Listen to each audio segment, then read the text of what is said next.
औपचारिक नावापुरता असलेला संबंध सुद्धा संपला आणि ढाले पाटील हे आडनाव सोडलं आणि या घरातील 3 व्यक्ती सोडल्या तर या घराच्या संपत्तीशी आणि राजकारणाशी माझा काही संबंध नाहीये.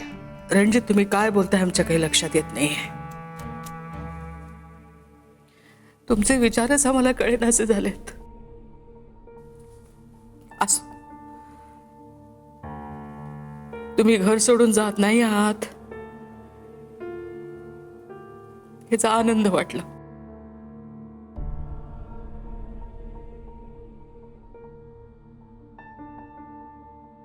आईसाहेब,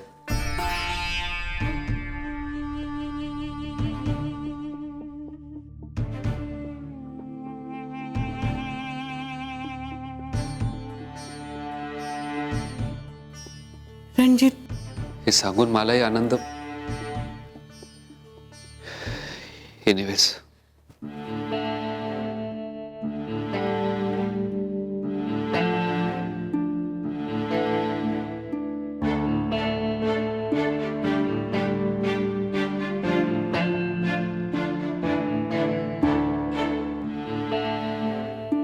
हाँ बाबा. तुम्ही कधी आला होता? अहो आमचं सोडा हो. तुम्ही कधी आला परत पुण्यावरनं? आणि का पुन्हा मानवलं नाही का काय? हा. तुम्ही काय बी न सांगता आम्हाला बरोबर सगळ्या गोष्टी कळतात. तुम्ही किती बी काय बी लपवायचा प्रयत्न केला ना तरी गोष्टी बरोबर आम्हाला समजतात बरं का. हा,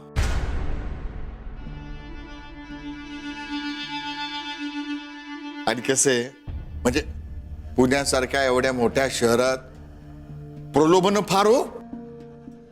आणि अशा टायमाला कंट्रोल ठेवणं फार अवघड जात नाही का?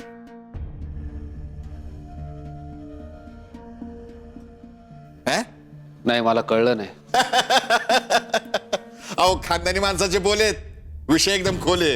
हा, कळेल कळेल तुम्हाला, टाइमवर बरोबर कळेल. हा, बर चला, आता आमचा टाइम झाला निघायचा.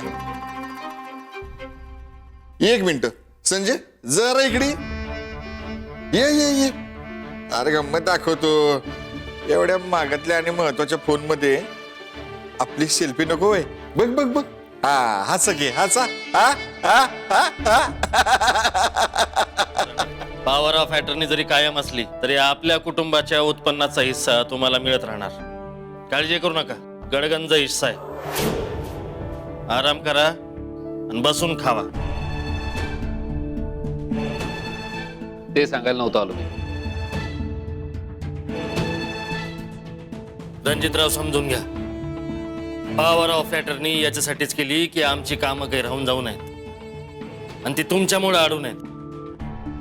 आम्ही ना आतापर्यंत कोणाचा हिस्सा लाटला ना यापुढे लाटणार.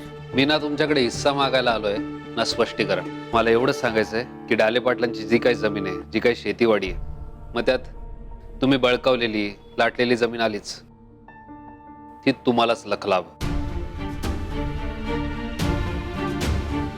इथून पुढे माझं काय करायचं ते मी पाहिजे. माझी भाकरी मी कमवून खाईन.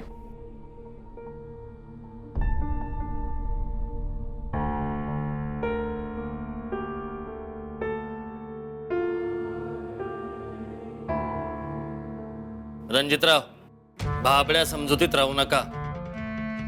भाकरी फुकट येत नसती. माझं मी बघेन. कोणाच्या जीवावर एवढ्या गमजा मारता हो? जी नोकरी होती ती गेली. येत का इन्व्हेस्टमेंटही इतक्या नाही येत की नवीन बिझनेस उभा करू शकतो किंवा नवीन काही करू शकतो. मग आता नाही म्हणजे तुम्ही काहीतरी विचार केला असेलच की.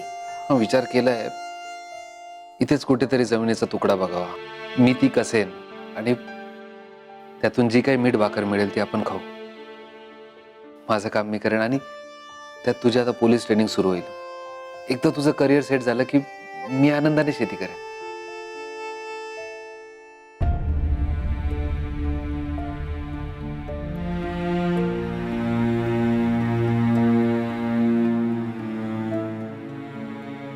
अहो माझ्यामुळे तुमची नोकरी. हे संजू, प्लीज माझ्यामुळे नको म्हणूस. जे झालं ते उगाळत नको बसायला. पुढे काय करायचं याचा विचार करू.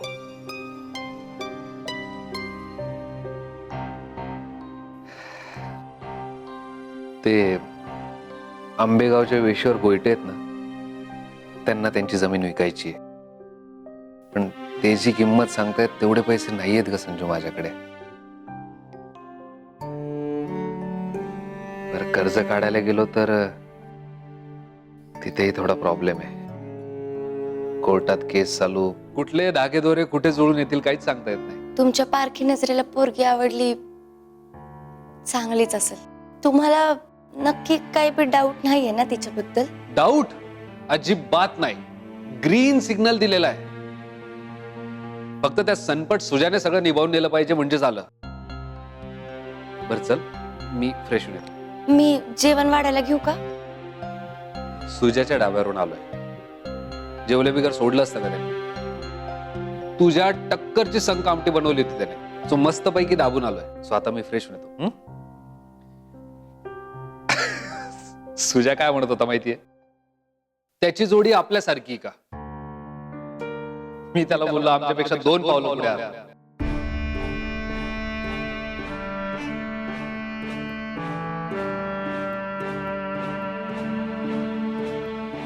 मी तर म्हणेल तुझ्याला याच्यापेक्षा चांगली मुलगी मिळेलच. मोठ्या लोकांसोबत कसं वागतं त्याची अक्कल आहे का तुम्हाला? किती हजाराची साडी माहिती? 4000ची. पाहिली का कधी आयुष्यात? याच क्षेत्रावर नोकरी करते ना ग तू? नाही 2 दिवसात तुझी हकालपट्टी केली ना तर बघत. माहिती का मी कोण येते? ये शेताची होणारी मालकीण आहे मी.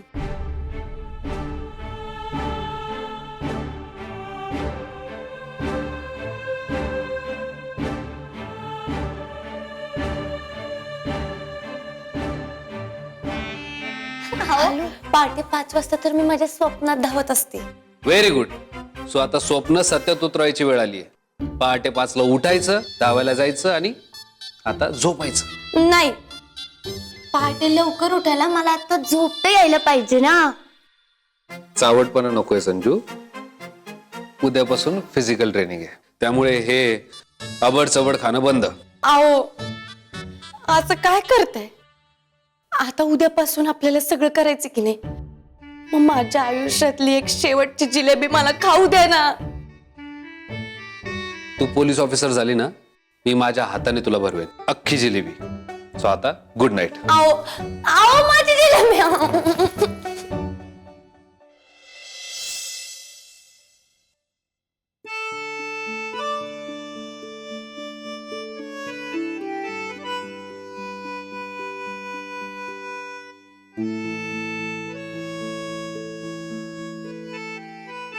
जिलेबी, तुला असं कसं काही एकटीला सोडू?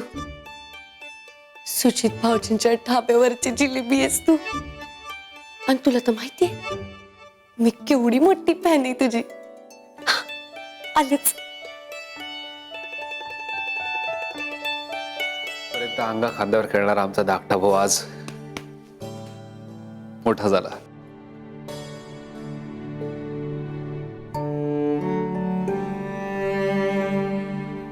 तू हे बोललास, आनंद झाला. पण सुजित, मला जर मदत लागली तर मी तुला सांगेन. आता नको. पण भैयासाहेब, सुजित, मी तुम्हाला फोर्स नाही करणार, कारण मला माहिती आहे तुम्ही जे काही कराल ना ते स्वतःच्या जीवावर कराल. तुम्ही मदत घेतो म्हणालात ना भैयासाहेब, भरून पावलो.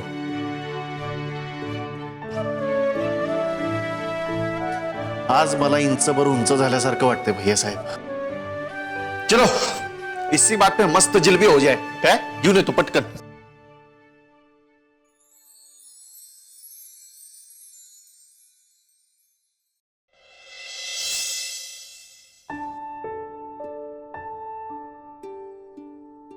रणजित, जी आहे सर. जरा बोलावं का मी तुमच्याशी? प्लीज.